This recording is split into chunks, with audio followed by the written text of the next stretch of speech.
কোরআন শিক্ষার আসরের ভিতরে অংশগ্রহণ করেছেন ফেসবুক, ইউটিউব এবং এখানে যারা উপস্থিত আছেন সকলকে জানাই অভিনন্দন ও সালাম।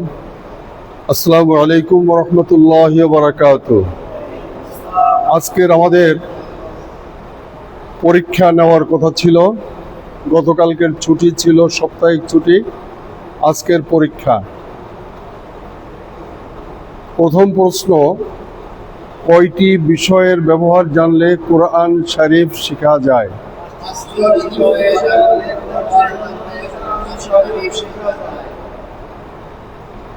এক নম্বরে হুরুফ, কি নাম? দুই নম্বরে হারকাত, তিন নম্বরে তানবিন, চার নম্বরে, পাঁচ নম্বরে তাসদীদ। নুন সাকিন কাকে বলে? নুনের উপরে সুকুন থাকলে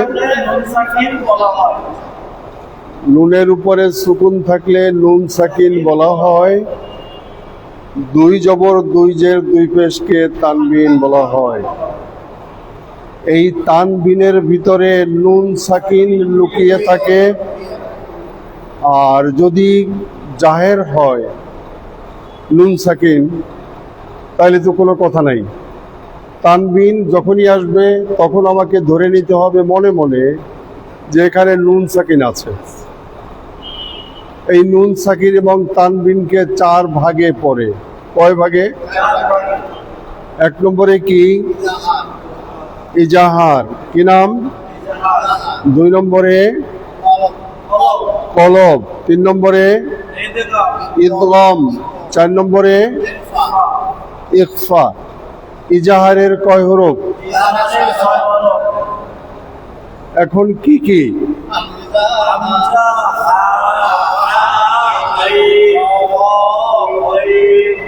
এই অক্ষরটার নাম কি? সবাই বলবে আইন। এই অক্ষরটার নাম কি? হ্যাঁ, এটার নাম কি? এই অক্ষরটার নাম কি? এই উপরের অক্ষরগুলো হচ্ছে ইজাহারের। এই বাটা কার? কলবের। আচ্ছা, এইটার নাম কি? এইটার নাম কি? এইটার নাম কি? এইটার নাম কি? এইটার নাম কি? এইটার নাম কি? এইটার নাম কি? এইটার নাম কি?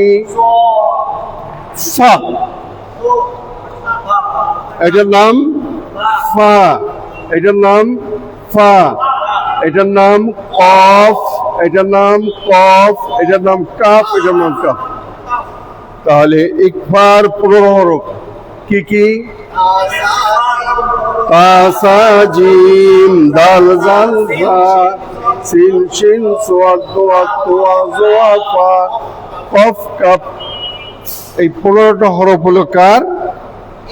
ইজাহারের। ইজাহারের। দেখেন ওস্তাদের ভুল হয়ে যাচ্ছে। আমি বলছি যে ইজাহারের। ও, ইজাহার মানে কি? স্পষ্ট। মাশাআল্লাহ, আলহামদুলিল্লাহ। ইজাহারের 6 হরফ। ইজাহার মানে কি? নুন সাকিন অথবা তানবিনের পরে ইজাহারের 6টা অক্ষরের কোনো একটা অক্ষর আসলে তখন স্পষ্ট করে পড়তে হবে। এটার নাম হলো ইজাহার। ইজাহারের অক্ষর কয়টা? 6টা। মাশাআল্লাহ, আলহামদুলিল্লাহ। আমি নিশ্চিত যে আপনারা সবাই অক্ষর চিনেন। আজকের আমরা শিখব হারকাত। আজকের আমাদের এই পর্বের নাম হচ্ছে হারকাতের বিবরণ। হারকাতের বিবরণ, কি নাম?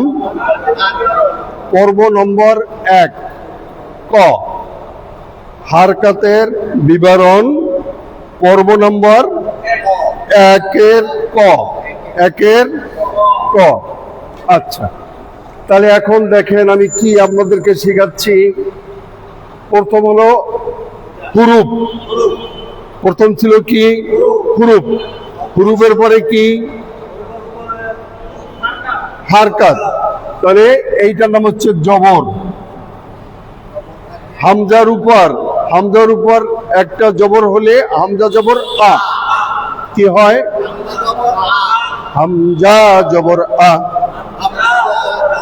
হামজা জবর আ। হারকাতের কায়দা, কায়দা মানে নিয়ম। কায়দা মানে কি? নিয়ম। কি নিয়ম? তাড়াতাড়ি পড়তে হবে। যে অক্ষরের পরে জবর যাবে তাকে তাড়াতাড়ি পড়তে হবে। যে অক্ষরের নিচে জের যাবে, যে অক্ষরের পাশে পেশ যাবে, হামজা জবর আ। হারকাতের কায়দা, হারকাতের উচ্চারণ কেমন করে করতে হবে? হা জবর হা, হারকাতের উচ্চারণ তাড়াতাড়ি করতে হবে। এটা এখন আর আমি বলবো না, আমি স্টিকার দিব আর আপনারা বলবেন। বলেন।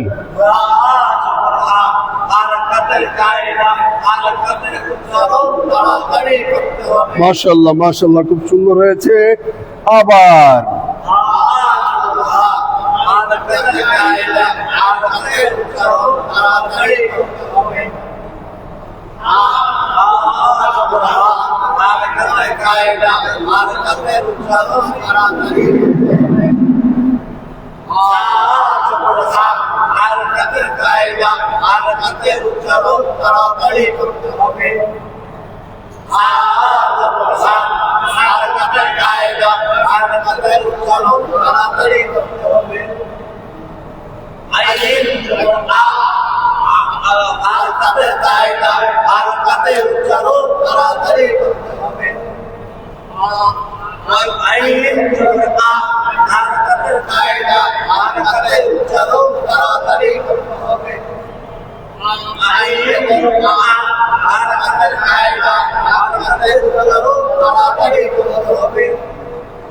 কিছু কিছু অক্ষর আছে যে অক্ষরের পরে জবর গেলে জবর পড়া যায় না, উচ্চারণ হয় না, তাকে বলা হয় ইস্তিলা।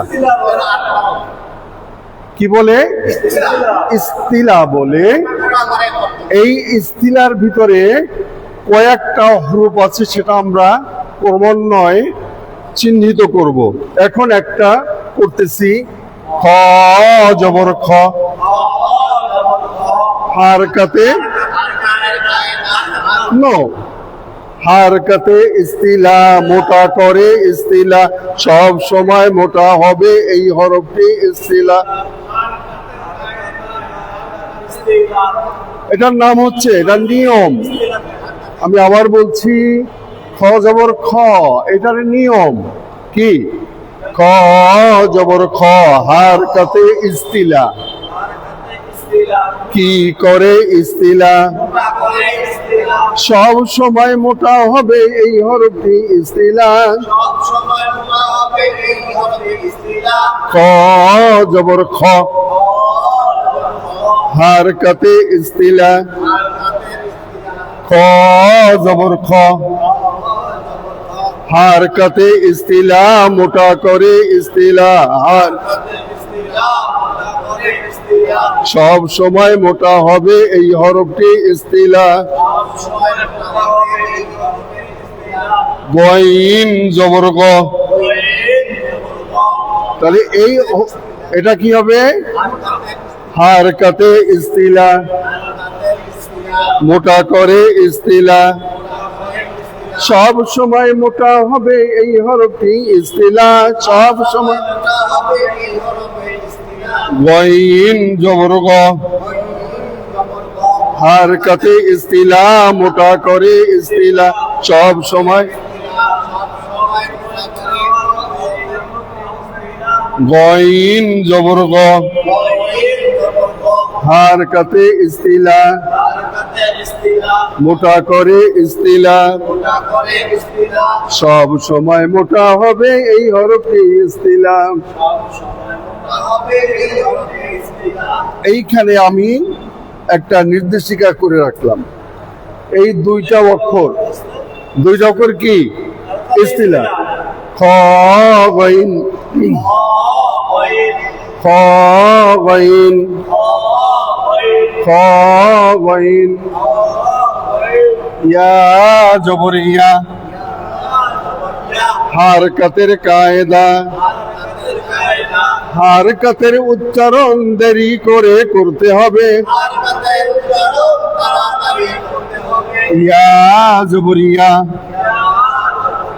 হারকাতে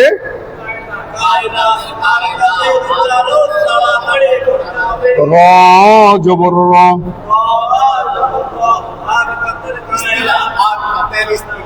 হারকাতে হারকাতে আমি বলেছিলাম আমরা জানি জবরে আকার হয়, জবরে বাংলায় আকার আমাদের পড়তে হয়। কিছু কিছু আরবি অক্ষর আছে, সরি, কিছু কিছু আরবি অক্ষর আছে যেই অক্ষরের উপরে জবর গেলে জবর উচ্চারণ হয় না। এই অক্ষরগুলোকে ইস্তিলা বলে। এখন এখানে হওয়া উচিত ছিল র জবর রা, কিন্তু আমি বলেছি র জবর র। র যখন বলেছি তখন আপনাকে অবশ্যই বলতে হবে এটার নাম কি, র জবর র, হারকাতে ইস্তিলা, মোটা করে ইস্তিলা, সব সময় চেকনো হবে এই হরফটি ইস্তিলা। সব র জবর র, মিম জবর মা, হারকাতের কায়দা, মিম জবর মা,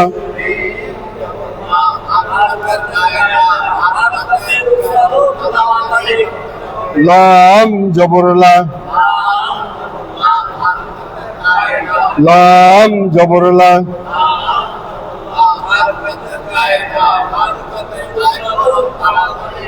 ওয়াও জবর ওয়া,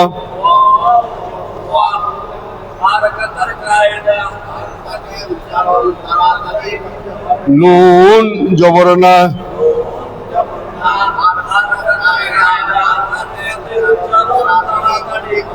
নুন জবর না,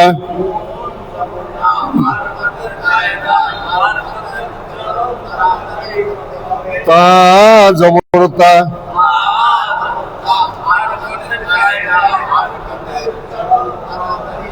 তা জবর তা,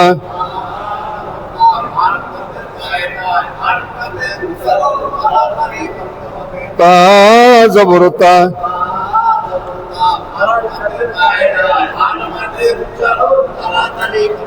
এইটার নাম হচ্ছে গোলতা, এটার নামে সর্তা। এই গোলতা যদি শব্দের শেষে থাকে, কোন শব্দের শেষের অক্ষরটা যদি কি থাকে গোলতা অথবা সর্তা, সরতা অথবা গোলতা যদি থাকে, এটা যদি হারকাত হয় অথবা তানবিন হয় তখন তার নাম হবে কি হাই হাওয়াজ। কি নাম? এই হাই হাওয়াজ,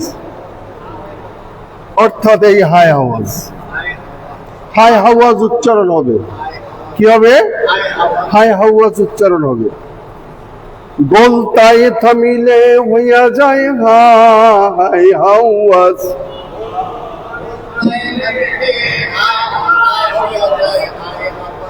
ডাউট আছে আপনাদের? আমি বলেছি এই গোলতা অথবা সরতা দুইটা অক্ষরের যে কোনো একটা অক্ষরের শেষে, শব্দের শেষে যদি পাওয়া যায় এবং ওখানে যদি আমি থামি অর্থ করি, তাহলে এটাকে তা পড়া যাবে না। কি পড়বো? হাই হাওয়াজ পড়বো। যেমন সলাতা, সলা, সলাতা হবে না, সলা কি হবে? ওয়াকিমুস সালাহ, ঠিক আছে, এটা আমি যখন আপনাদেরকে প্র্যাকটিক্যালি দেখাবো তখন ইনশাল্লাহ আমি বলবো। এখন আমরা শুধু কি করতেছি, ফর্মাটা শিখতেছি। আলহামদুলিল্লাহ। সা জবর সা,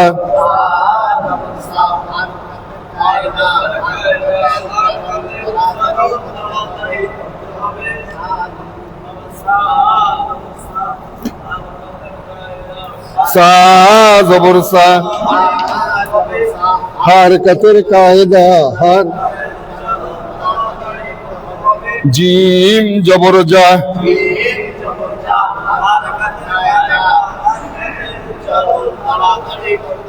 এই জিম আরো কয়েকটা অক্ষর আছে, এই অক্ষরটার কাছে যখন আমরা থামবো, অর্থাৎ শব্দের শেষে, আয়াতে কারিমার শেষে যদি কি হয়, জিম অথবা আরো কিছু হরফ আছে আমার সামনে, তা পরে বলতেছি আমি, তাহলে এখানে আমি কি করবো, কলকলাইয়া পড়বো, প্রতিধ্বনি দিয়া পড়বো।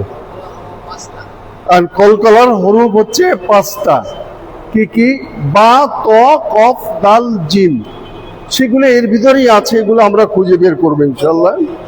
জিম জবর জা, জিমের কাছে থামিলে কলকলাইয়া পড়তে হবে। জিম জবর জা, হারকাতের কায়দা, জিমের কাছে থামিলে কেমন করে পড়তে হবে। দাল জবর দা, দালের কাছে থামিলে কলকলাইয়া পড়তে হবে।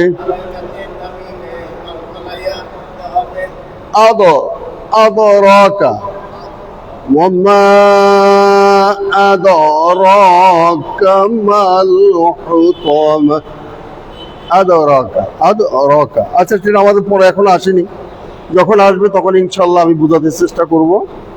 দাল জবর দা, হারকাতের কায়দা, জাল জবর জা, হারকাতের কায়দা, সা জবর সা। এইটা কিছু কিছু অক্ষর আছে যে অক্ষরের পরে জবর গেলে বা সুকুন আসলে শেষ দিয়া পড়তে হয়, এটাকে বলা হয় সফিরা। সা জবর সা, হারকাতে সফিরা, কি করে সফিরা, সা জবর সা, সিন জবর সা, হারকাতে সফিরা, সিনের উপর সুকুন হলে শীষ দিয়া পড়তে হবে। সিনের উপর সুকুন হলে কেমন করে পড়তে হবে।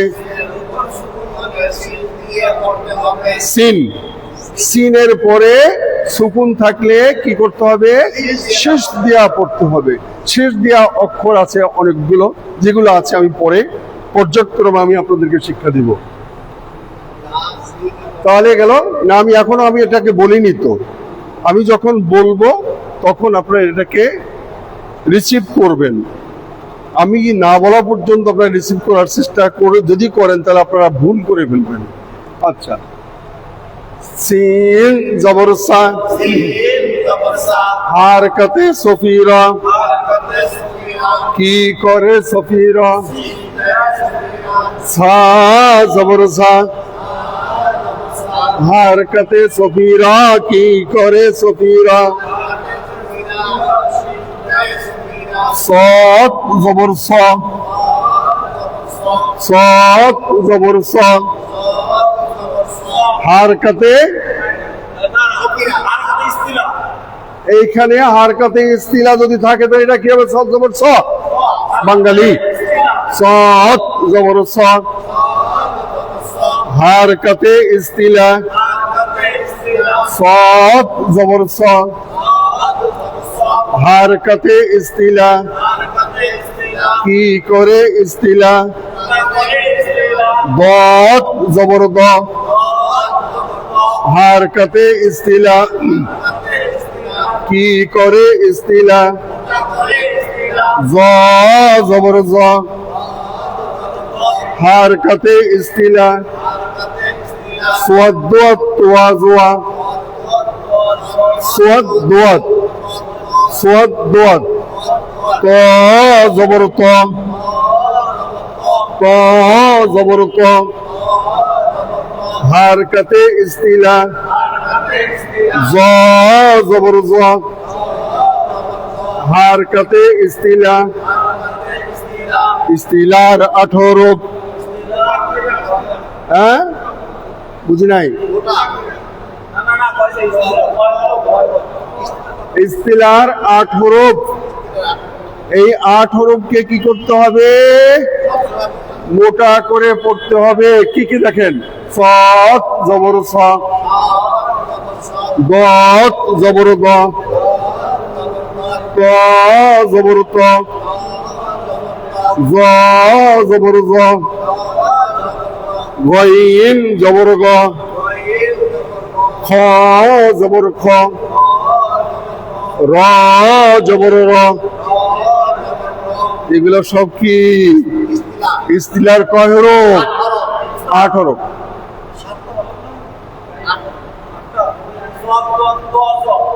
1 2, তারপরে 3, তারপরে 4 5 6 7। হ্যাঁ, কফ একটা আছে, কফ। এই কফটা কফ জবর ক, কফ জবর ক, কফ জবর ক, হারকাতে ইস্তিলা, কফ জবর ক, হারকাতে ইস্তিলা, কাফ জবর কা, হারকাতের কায়দা, কাফ জবর কা। এখন বলুন তো, একটা অক্ষর বাদ আছে, সেই অক্ষরটা কি? আল্লাহ। আলহামদুলিল্লাহ। এখন আলিফে আল্লাহ হয়, তাই না? এখন দেখেন সেই আলিফটা কোথায় আছে? কলমের মতো দেখা যায়। কিসের মতো বলেন? কলমের মতো দেখা যায়। যার নাই ফোঁটা আছে, এটা কি কলম না? কি কলম? কথা বলেন না কেন? কলম আছে না? এই যে আমার পকেটে কলম আছে, এই কলম। কলমের মতো দেখা যায়, নাম কি? আলিফ। যদি কলম না থাকে, খাড়া দাগের নিচের দিকে ডাইনে টান, তার নাম আলিফ। আর এখানে খাড়া দাগের নিচের দিকে বামে টান, লাম হইছে লাম। কথা কি বুঝাইতে পারলাম? আজকে আমরা শিখলাম শুধু কি? জবর। হুরুফের একটা অংশ, যে অংশটার নাম কি? জবর থাকে কোথায়? জের থাকে নিচে আর জবর থাকে উপরে। জের থাকে নিচে, ওরে মাথা মোটা পেশোটা ওটাও থাকে উপরে। এক জবর এক জের এক পেশকে হারকাতের উচ্চারণ তাড়াতাড়ি করতে হয়। আলহামদুলিল্লাহ। আগামীকালকের আমাদের পড়া, আল্লাহ যদি বাঁচায় রাখে, তাহলে আমরা ইনশাআল্লাহ কি পড়ব? হারকাতের বিবরণ। আজকের হারকাতের ক পর্ব হয়েছে, কালকের খ এবং গ, 2টা পর্ব আমরা পড়ব। কালকের হারকাতের বিবরণ কালকেরও চলবে। তো আজকের আমরা শিখেছি কি? ইস্তিলা। হারকাতে ইস্তিলা। ইস্তিলার হরফ কয়টা? কি কি? সোয়াদ দোয়াত তোয়া জোয়া কফ ওয়াইন খ র। এই অক্ষরগুলোর উপরে জবর গেলে সব সময় কি করতে হবে? মোটা করে পড়তে হবে। জবর উচ্চারণ হবে। জি, জবর উচ্চারণ হবে না। ইনশাআল্লাহ, ইনশাআল্লাহ। এটা আমি আপনাদেরকে বলছিলাম যে ক্লাসের ভিতরে কোনো সাজেশন যদি আপনাদের আসে ক্লাসের মধ্যে মেহেরবানি করে দিবেন না, এটা বেয়াদবি, চরম বেয়াদবি। ক্লাসের পরে আমাকে ব্যক্তিগতভাবে বলবেন, কারণ আমার একটা এইম আছে, আমি যে পড়াচ্ছি এটার মধ্যে কোনো বই পুস্তকে এভাবে আছে কিনা আমার ঠিক জানা নাই। এটা আমার নিজের ব্যক্তিগত শখ দিয়ে আমি খুব সহজ থেকে সহজতর করতেছি, কথা কি বুঝাইতে পারছি? আর এক সময় বলেছি প্রাথমিক পর্যায়ে যে আমি একজন হাফ প্যান্ট পড়ুয়া মানুষ, আমি একজন সৈনিক, কথা ঠিক আছে? আমি যে লেবাসটা পড়েছি আলহামদুলিল্লাহ, কোরআনুল কারীম খেদমত করতেছি আলহামদুলিল্লাহ, আরো সুম্মা আলহামদুলিল্লাহ বলতে হবে। আমি একজন মরা মানুষ, আমি ক্যান্সার রোগে আক্রান্ত হয়ে মরে গেছিলাম, সেই লোকটা আজকে জীবিত হয়েছি আলহামদুলিল্লাহ, আল্লাহর কালামের খেদমত করার জন্য সুযোগ পেয়েছি আলহামদুলিল্লাহ, ঠিক আছে? তো আপনাদেরকে আমার এই জন্য আমি বিনীতভাবে নিবেদন করব, যারা অংশগ্রহণ করেছেন আপনাদের বন্ধু বান্ধব যারা আছে তাদেরকে মেহেরবানি করে সাবস্ক্রাইব করবেন এবং শেয়ার করবেন, আর ফলো করতে হবে। ফলো আমার খুব অভাব, যার পরিপ্রেক্ষিতে আমি ইউটিউবের ভিতরে সরাসরি যেতে পারছি না।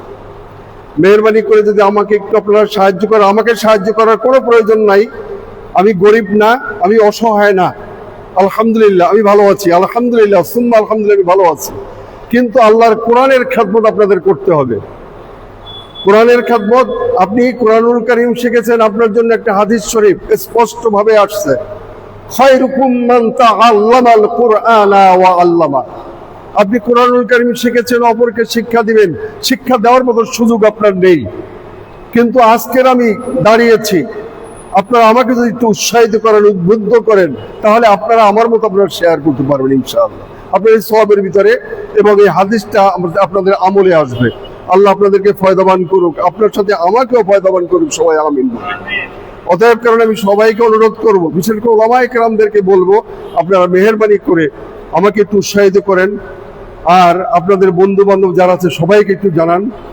একটু ফলো করলে তাহলে আমার জন্য একটু সুবিধা হয়, তাহলে আমি ইউটিউবের ভিতরে ঢুকতে পারি, তাহলে সারা ওয়ার্ল্ডের ভিতরে আমি যেতে পারি।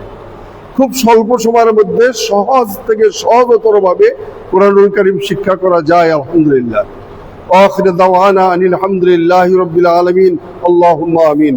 ربنا ظلمنا أنفسنا وإن لم تغفر لنا وترحمنا لنكونن من الخاسرين يا رب العالمين। তুমি আমাদেরকে মাফ করে দাও আল্লাহ, তোমার কোরআনুল কারীম তেলাওয়াত করতে পারি না, এটাই সত্য আল্লাহ। যেভাবে তেলাওয়াত করলে তুমি রাজি খুশি থাকো, সেইভাবে তেলাওয়াত করার এবং অপরকে করাবার মতো তৌফিক তুমি দান করে দাও আল্লাহ। কোরআনের ফাঁকি হওয়ার মতো তৌফিক তুমি দান করে দাও, কলমের দরজাগুলো খুলিয়া দাও আল্লাহ, জবানগুলো তুমি পরিষ্কার করে দাও, সরল শক্তি বৃদ্ধি করে দাও, আমাদের পিতামাতার গুনাহ খাতা মাফ করে দাও আল্লাহ। তুমি আমাদেরকে কবুলের মঞ্জুর করে আল্লাহ।